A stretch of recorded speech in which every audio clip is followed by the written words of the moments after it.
So we're getting close to, excuse me, chili season.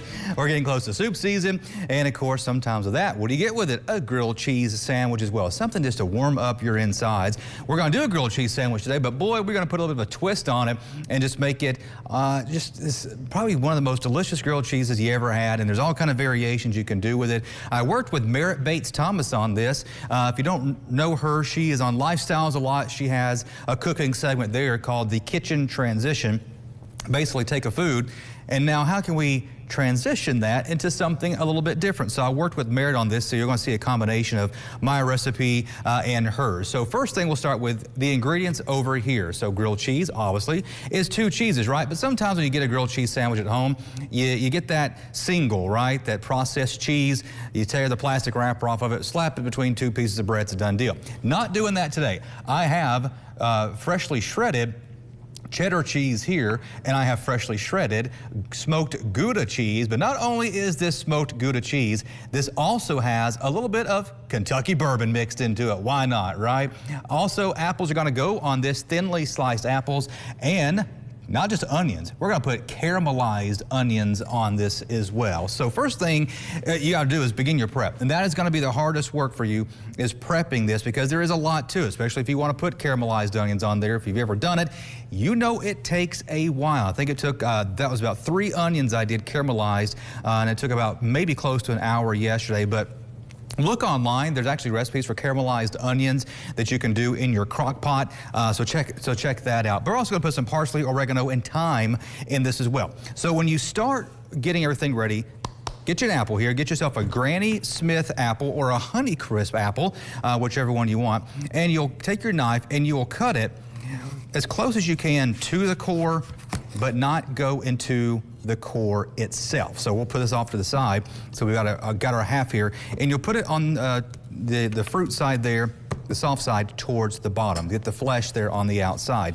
Then you'll take your knife and you just very thinly slice your apple. You don't want it too thick. You want just enough where it's nice and thin, where you get that little bit of that crunch there on your bite of your sandwich there, but not enough where it feels like you're eating an apple. So I've already diced my apples up over there. You can also use a mandolin on this if you want to, by the way, but remember, if you use a mandolin, exercise caution, make sure you've got the protection guard on it, watch your hands. That's why I think you'll be safer just going this route right here. Very, very easy. So now that we got the apple all sliced up, already got that over there. Then we turn to the bread. I'm going to tell you what, folks, when I mentioned this to Angie Humphrey the other day, last week I was going to do this, she said, would you like some bread from George? That's her husband, George Relier. If you have never had some of George Relier's bread, look at this absolutely beautiful homemade sourdough. George does this, and he will even sometimes cut designs into them. Has very good crumb on the inside. So if you don't know George and you want to talk to George, he's on Facebook, George Relier. I tell you what, he can hook you up with some really good bread. It's a hobby of his. He loves making it.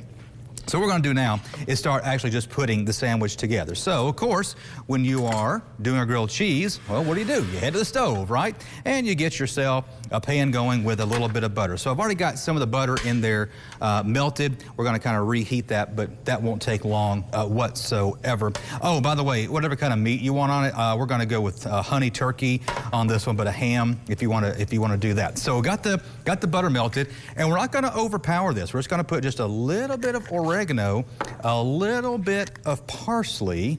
This is what's going to go on the outside of the bread. Oh, I need to fix that camera so you can see what's going on inside my pan. We'll get a little closer for you. There we go. And then just a little dash of thyme. And the reason I'm putting that in the butter is because that will help open up that dryness there, since those are dried herbs there. So we're going to put that, go ahead and get that bread going. Put it right there on the top. Get that piece of turkey, get that piece of ham, whatever it may be. We're going to get a couple slices here of this turkey. By the way, this is turkey from the deli. I did not get the turkey there just from the cool section of the grocery store. I actually went to the deli and got this. Take a couple there of your thin sliced apples. Again, we're not eating an apple here like we're having one, but we want to enjoy a little bit of that apple flavor and a little bit of that crunch. Here is some of that smoked Gouda that has that little bit of Kentucky bourbon mixed in with it. Again, go to the cheese section, get the cheese fresh, grate it yourself. Don't worry about that stuff. It's already pre-shredded for you. And then we have a little bit here of some cheddar. This is going to be a mild cheddar cheese. We're going to put that on top. Mild cheddar cheese. And then, of course, those caramelized onions. Again, it takes a while to caramelize onions. And I'm going to tell you right now, a lot of onion reduces to a very, very small amount with caramelized onions. So keep that in mind. I have about maybe 2 cups of onion in my container, and I did 3 large onions. So now we're going to put this other piece of bread right there on the top.